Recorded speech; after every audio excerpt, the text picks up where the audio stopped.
The Romans inherited the architectural language of the Greeks, the language pioneered by the Greek temple, which is, the orders, Ionic, Doric, Corinthian, all that kind of stuff.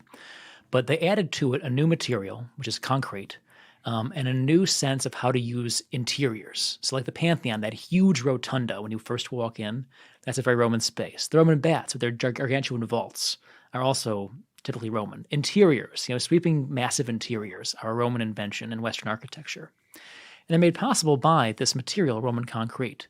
It's kind of a geological fluke, Roman concrete. They begin by just making mortar from the local volcanic sand. It's called a pozzolana.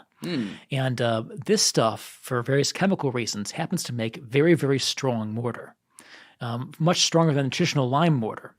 And they kind of just stumble this way on concrete. They don't pour it the way that modern concrete is. It's kind of laid in layers over bits of rubble. But you can vary that rubble, whether it's heavy or light, the what you put in the concrete, to create a hugely flexible and incredibly durable material. It's not reinforced. There's no rebar in ancient concrete. But its compressive strength, just what the loads it can carry, is as strong as good modern concrete. And marine concrete, the stuff that's mixed with seawater for, again, chemical reasons, is almost indestructible. It's incredible. It forms these crazy bonds that make it as harder than many natural rocks. And so the Romans are lucky. They have this material that just the geology of their region makes easy to make.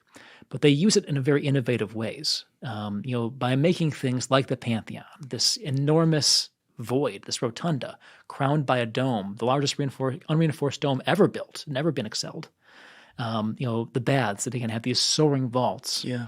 And of course, they build on a scale the Greeks never dreamed of. The aqueducts, Rome's aqueducts stretch for hundreds of miles. And that was to to bring in water from the mountains down into the city. Genius. It really is incredible.